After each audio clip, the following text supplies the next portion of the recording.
Imagine trying to bring justice for the victims of horrific crimes of the extremist group Islamic State, also known as ISIL.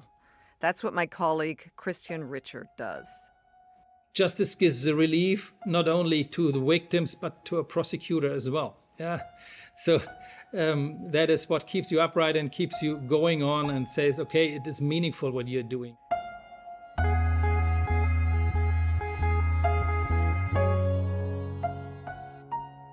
Christian is originally from Karlsruhe in Germany, but these days he's based in Baghdad, Iraq, for his job as special advisor and head of the United Nations investigative team to promote accountability for the crimes committed by ISIL.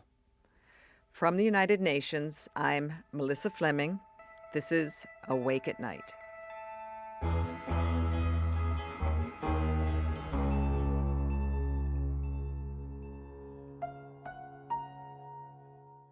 Hello, Christian. Hello. Nice to see you. Nice to see you. I'm speaking to you here from headquarters in New York, and you're in Baghdad, I believe. In Baghdad, yes. I'm in Baghdad currently in the headquarters of UNITAC. Just remind us, what is this group ISIL? ISIL is a terrorist group. Yeah, you can say that because there are a lot of judgments all over the world saying that ISIL is a terrorist group and acted as a terrorist group which committed horrific crimes mostly between 2014 and 2017 in Iraq and actually as well in Syria. And as you probably know, somewhere else in the world, like the attacks, for example, in Paris and in other places all over the world, and is still active in some regions of Africa or in Central Asia. It's a terrorist group pretending to act in accordance with Islamic rules and, using this justification for establishing a brutal regime wherever they are in power and wherever they are able to terrorize civil population. It's a classical terrorist group and using brutal measures like killing, like abductions, like sexual assaults, whatever you can imagine to terrorize population. Are there specific crimes that you're looking at in particular that were committed by ISIL in Iraq? Yeah.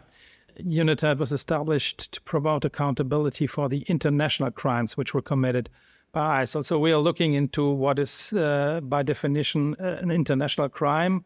That is genocide, crimes against humanity, and the war crimes, as you can find it in the Geneva Conventions and the Genocide Convention. And for example, most recently, you have it now in the Rome Statute of the International Criminal Court. But as well, you can find the definitions of these crimes, the qualifications, in a lot of domestic legislations, criminal legislations throughout the world, like, for example, in European countries or in Australia, for example. And currently, Iraq is discussing a draft domestic legislation on international crimes. And international crimes means genocide, what is, I think, the best known international crime, what means that you intend to annihilate a certain specific group of population. Then we have the crimes against humanity, which are crimes, mass atrocities against civilian population. And you have the war crimes, where you have these are crimes which are committed in relationship with an international or non-international armed conflict, means a war. All very heinous crimes, from killing, abductions, severe mistreatment, sexual assaults, rape, of course, and child recruitment in an armed conflict, for example. All these very cruel crimes, which are considered by the international community as the most heinous crimes. And that is what UNITAD is doing. We are looking into these crimes committed by ISIL because, when you're an investigator, you see pretty clearly that ISIL did not hesitate at all to commit these crimes while terrorizing the population and trying to establish their own caliphate or regime. Most of us will remember, in the context of Iraq, the horrific crimes against humanity committed against the Yazidi population. Yeah. Can you describe what happened to this population? Yeah. Of course, the crimes against the Yazidi population in Iraq is, of course, one of our priorities, and it has been one of our priorities right from the beginning, because it was so obvious that the leaders of ISIL obviously wanted to let them vanish from Earth. They committed systematic and very brutal attacks on the Yazidi population, which is living in the Sinjar, mostly in the Sinjar region of Iraq, that is in the northeastern part of Iraq, by killing the male Yazidis and by enslaving the female ones for purposes of housekeeping and as sex slaves, selling them as slaves. There were real slave trades from Iraq to Syria and back. And actually, hundreds, if not thousands, of Yazidi are still not back from wherever they are now. Some of them, a lot of them might be dead, but a lot of them are probably still in possession of someone somewhere in the world. That is really one of the tragedies of the last 10 years, what happened to the Yazidi population here. Part of your work must be to meet some of these victims and to get some witness statements. Yeah, of course. That is our day-to-day work. We are doing a lot of interviews of Yazidi victims, in particular here in Iraq, but as well abroad, to get the full picture of what happened there, in particular in August of 2014, when ISIL attacked the Sinjar region. It took a lot for especially the women, because of traditions in the Yazidi community, to be able to speak about these horrific crimes. In particular, the women are now, in a way, in a role of leadership. Yeah, it was interesting to see. I visited the Sinjar region together with the special advisor for the prevention of genocide, Alice Derrito, a year ago in May last year. I visited the Sinjar region, and we met with Yazidi survivors and relatives of victims. Actually, for us, it is, of course, a challenge to create an environment that the victims, and this not only holds true for the Yazidis, but for other, particularly female victims of ISIL as well, to come forward with their testimony, and that they feel comfortable and give the full testimony. And that very often takes days, if not weeks, to let them tell the full story. I mean, I understand. Obviously, if such a tight-knit community, ancient community that has also been persecuted over time, when there's an attempt to wipe them out completely, it seemed their reaction was to do everything possible to welcome everyone back who survived, no matter what happened to them, and also to seek justice. So do they look at you when you go and speak to these women, to these men, survivors, to the children? Do they look at you as their hope that they may get justice?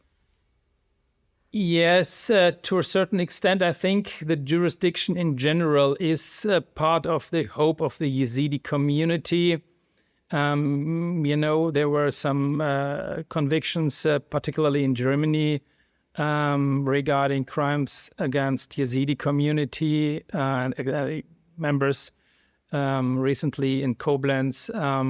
And these convictions are all very welcomed. In particular, the one against Taha al-Jay in Frankfurt in 2021, when he was convicted for genocide for a lifetime sentence because he was responsible for the killing of a little Yazidi girl. That was very well resonated in the worldwide in the Yazidi community, and this gives hope and actually encourages the victims to come forward and not to remain silent and just do nothing, but to actively come forward and to raise their voice, actually. Very good. And meanwhile, you're setting up all of the evidence. Yeah. So that, Exactly. so that many of these cases could be brought to trial. Exactly. I wonder how this work personally affects you. Yeah, it does. I have you develop some measures to work with this professionally. You have to have a professional distance to the work you're doing, otherwise you get lost in the work. I've been doing this in these international crimes prosecution now for more than 10 years, 15 years now. I started in 2007 or 8. Was in Germany doing investigative work regarding international crimes committed mostly in African countries, and then later on the focus shifted towards the Middle East, particularly with Syria and Iraq, and then with ISIL.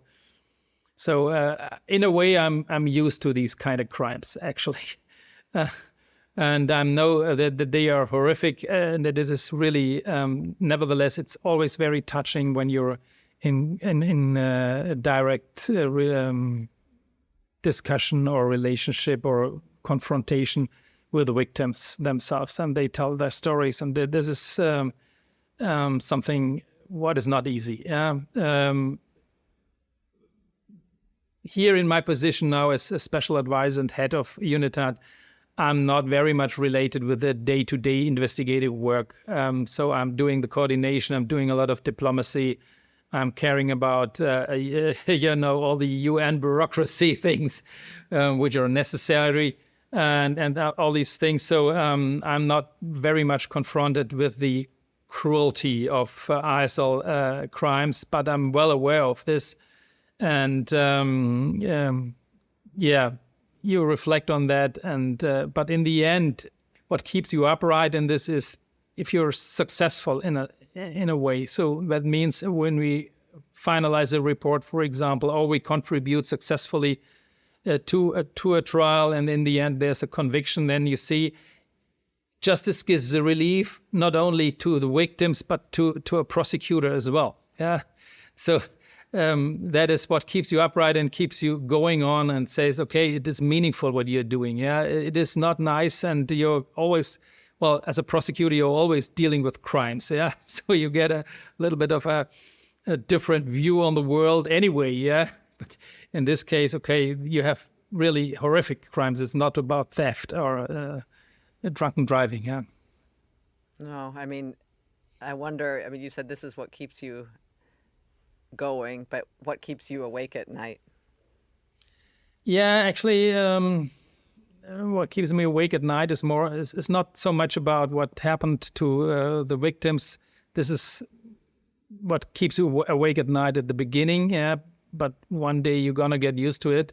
What keeps you up at night is more about how to proceed with UNITAD and what are the next steps, what is the next strategy, what can we do in terms of, the next Security Council report, and how to, within, even in such a entity like this investigative team, you have to be creative, you have to think about next steps, you have to think about the strategy, how to move on. You owe that to the victims, actually. Yeah, what we are doing is not just for us or for officials or whatever. In the end, we serve justice, and we serve justice for the victims And then this is what keeps you going. This is what keeps me awake at night from time to time. I imagine, the enormity of the crimes, as you mentioned, and the relative smallness of your mission. But you also come from a country that perpetrated the worst genocide in history. Is this part of your motivation for entering into this field of international war crimes prosecution? No, to be honest, it was not that much. But of course, I have this in my personal background that is undeniable. Yeah. So the Holocaust is, of course, the example of a genocide in history. And as a German, you have a particular responsibility to take care of the victims of a genocide. That is actually my very personal understanding. I would phrase it like this. It was not my first motivation to go into this branch of international criminal law. I think even without that background, it is always interesting for a prosecutor to prosecute and to investigate international crimes. It is meaningful. It is necessary, unfortunately, and it is in a way even interesting under legal aspects, because it's pretty new, pretty recent, and there is not a lot of judgments on specific questions of international criminal law. So even from a legal technical point of view, it's challenging and interesting to work on that field.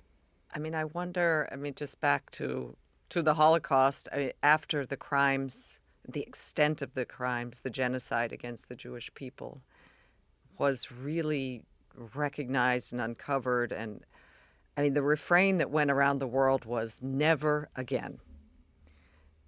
And yet we have had genocides, horrific genocides since then. The Srebrenica genocide against men and boys in Bosnia and Herzegovina, the genocide against the Tutsi in Rwanda, and others, the Yazidi people attempted to be completely wiped out. What does that never again refrain mean? Is there anything your work can do to contribute to really ensuring that genocides shouldn't happen again? I think we as lawyers and as prosecutors, as judges, we can try to contribute to that never again. But actually, the layer of civilization is extremely thin. I think this is something what you could see during the last decades regarding the crimes and the genocides which you just mentioned. Nowadays, committing a genocide was still possible, and unfortunately, you can see that it happens from time to time. Yeah, that is, if you want it or not, it is reality. Yeah, it is. But I think we have measures now with the international criminal law that the perpetrators do not go unpunished. Yeah, they do not go unpunished, and I still have the hope that this is something what prevents people from committing genocide. You cannot exclude that because obviously the ISIL members and the leadership of ISIL thought that they would never be punished, or they did not even hide anything the crimes they committed. They did it publicly. They announced it, and maybe some of them were convinced that this is the right thing to do. But nevertheless, beside this prevention, the reconciliation, from my point of view, and then giving justice to the victims is the most important thing in our work, even if we fail to prevent people from being victims of international crimes.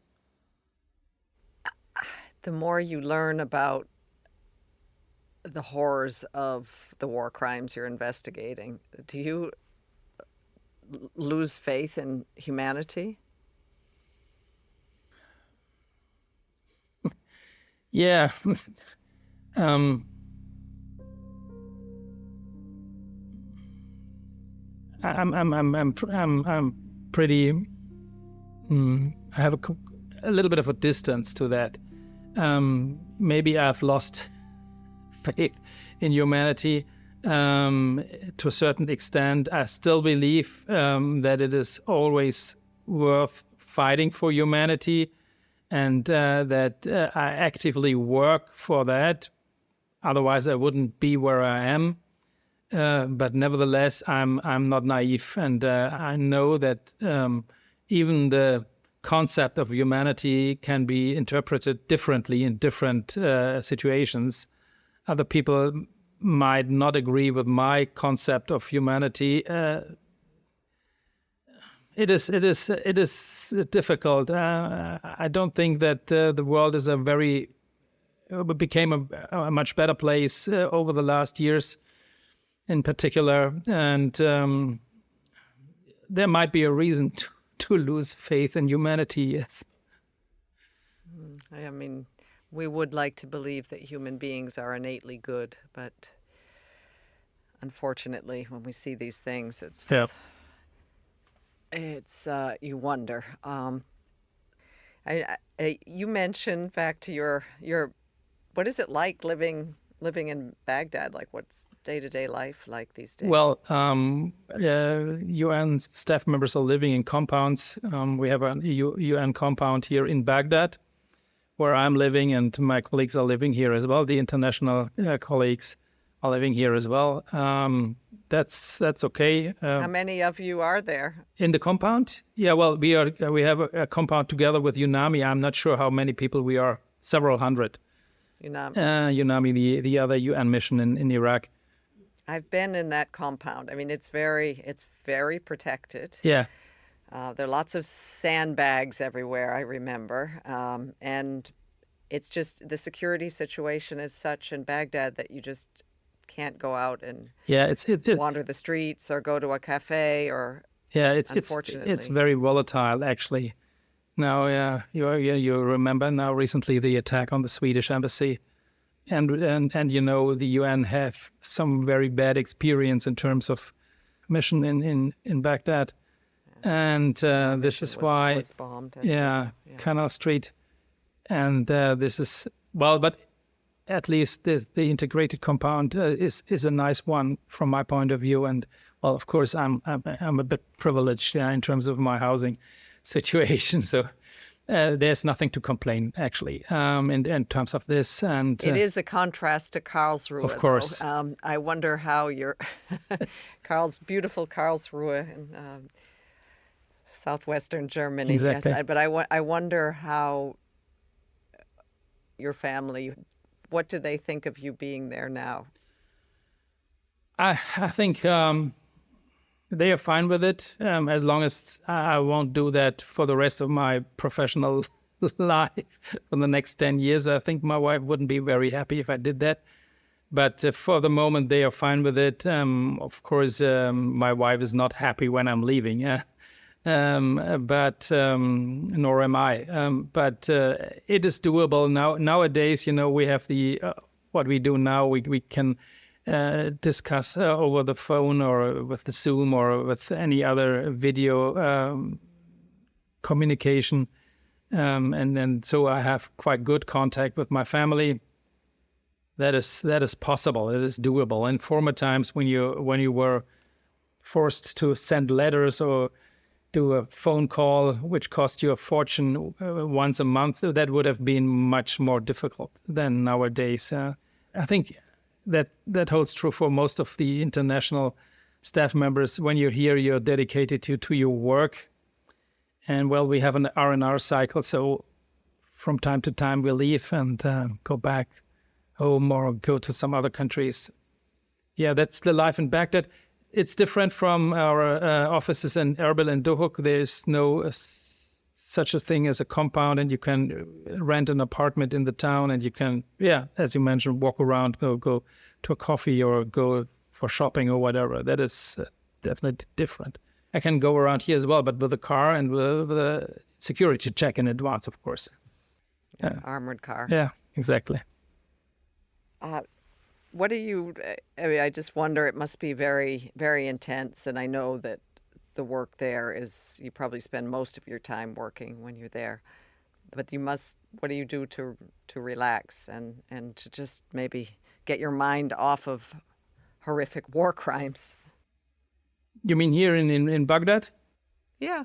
Well, you're going to meet with colleagues for, let's say, a lunch or a dinner or something informal in the compound, or you even go out to one of the restaurants here in the green zone, or to the area, one of the hotels has a swimming pool you can use on a weekend, for example, or you do a lot of reading and people are doing puzzles or whatever you're going to do.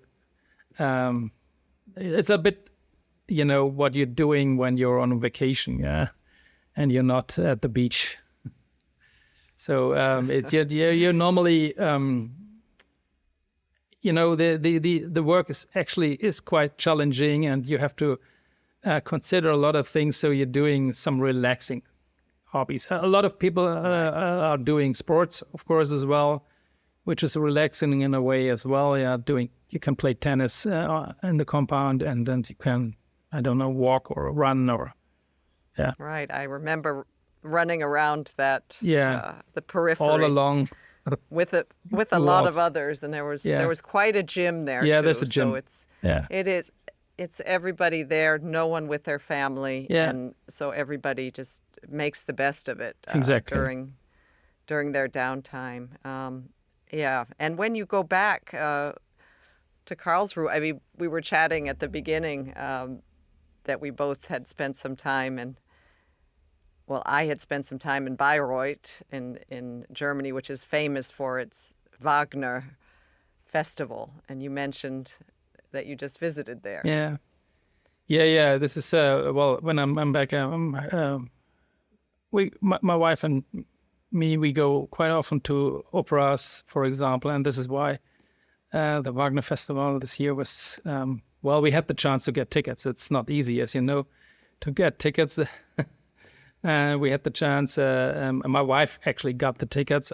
I myself was not the lucky one.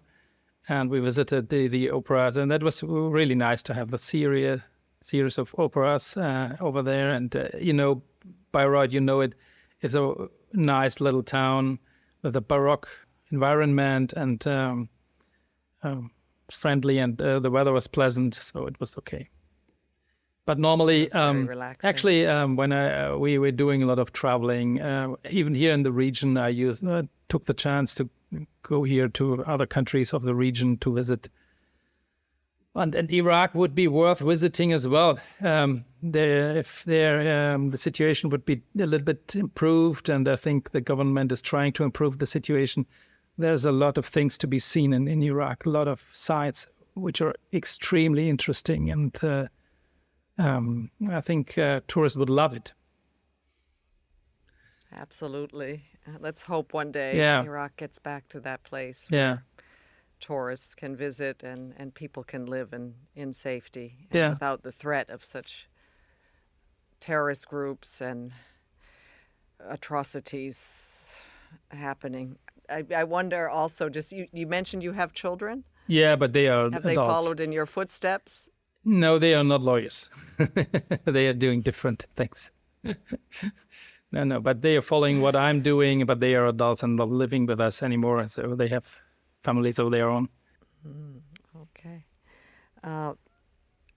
Is there anything, I mean, after all this work and seeing kind of the worst of humanity, is there anything that gives you hope? Yeah, well, as I mentioned, what gives me hope is that there is a possibility through justice measures to